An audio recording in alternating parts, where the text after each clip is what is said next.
Drama महाफिज के आने वाले एपिसोड बहुत ही ज्यादा इंटरेस्टिंग होने वाले हैं। जैसे ही वहाब दुरानी बेजात से पारस के रिश्ते के लिए बात करता है, उसका हाथ मांगता है तो बेजात बहुत ज्यादा डर जाता है। उसके दिल में यह खौफ पैदा हो जाता है कि कहीं पारस के साथ कुछ बुरा ना हो जाए। जैसे ही वो घबराहट में घर पहुंचता है, शाहीन थोड़ी देर के बाद आ जाती है। वो बेजात से कहती है कि भाई आखिर क्या बात है, आप इतने ज्यादा परेशान क्यों हैं? वो सारी बात शाहीन को बता देता है कि इस तरह वहाब नूरानी पारस को पसंद करता है और उससे शादी करना चाहता है, जिस पर शाहीन और नदीम बहुत ज्यादा परेशान हो जाते हैं और कहते हैं कि आपके पास इसके अलावा और कोई रास्ता नहीं है कि आप पारस की शादी जल्दी से जल्दी आफ्ताब के साथ कर दें और वो मुल्क से बाहर चले जाए। बेजात पारस से बात करता है इस बारे में कि तुम्हारी शादी जल्दी से जल्दी आफ्ताब से हो जानी चाहिए, जिस पर पारस इनकार करती है और कहती है कि बाबा मुझे समझ नहीं आता कि इतनी जल्दी क्या है, मैं अभी शादी नहीं करना चाहती। यही बात मैंने आफ्ताब से भी क्लियर की है कि मैं भी शादी नहीं करना चाहती, मेरे बहुत से ख्वाब हैं। जिस पर बेजात उसे समझाने की कोशिश करता है कि पारस जिद मत करो, तुम्हारे लिए और हमारे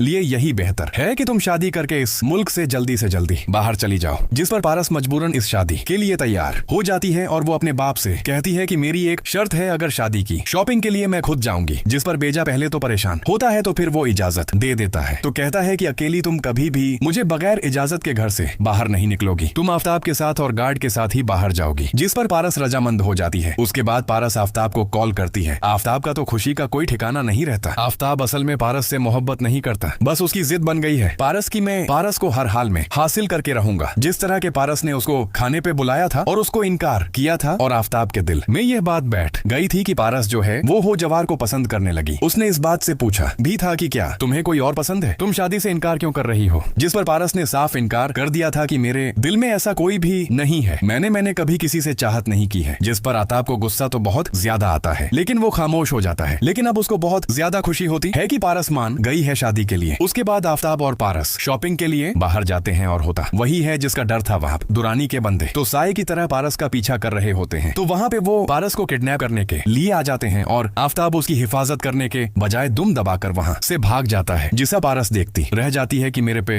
मुश्किल आई है, तो आफ्ताब किस तरह से वहां से भाग गया है। जो होगा वो भी पारस के पीछे ही होगा और फौरन उस गाड़ी का पीछा करेगा और वहां दुरानी के जो बंदे होंगे वो पारस को एक फार्म हाउस में ले जाकर उसको बांध देंगे। को पता चल जाएगा और जवार रेन बेजात को कॉल करेगा और कहेगा कि इस वक्त पारस कहाँ है। जिस पर मिजाज साहब कहेंगे कि वो तो पारस तो आफ्ताब के साथ शॉपिंग के लिए गई है। जिस पर जवार कहेगा दुरानी के कुछ बंदों ने उन पर हमला कर दिया था और आफ्ताब तो दुम दबा के वहां से भाग गया और पारस अब मुश्किल में है।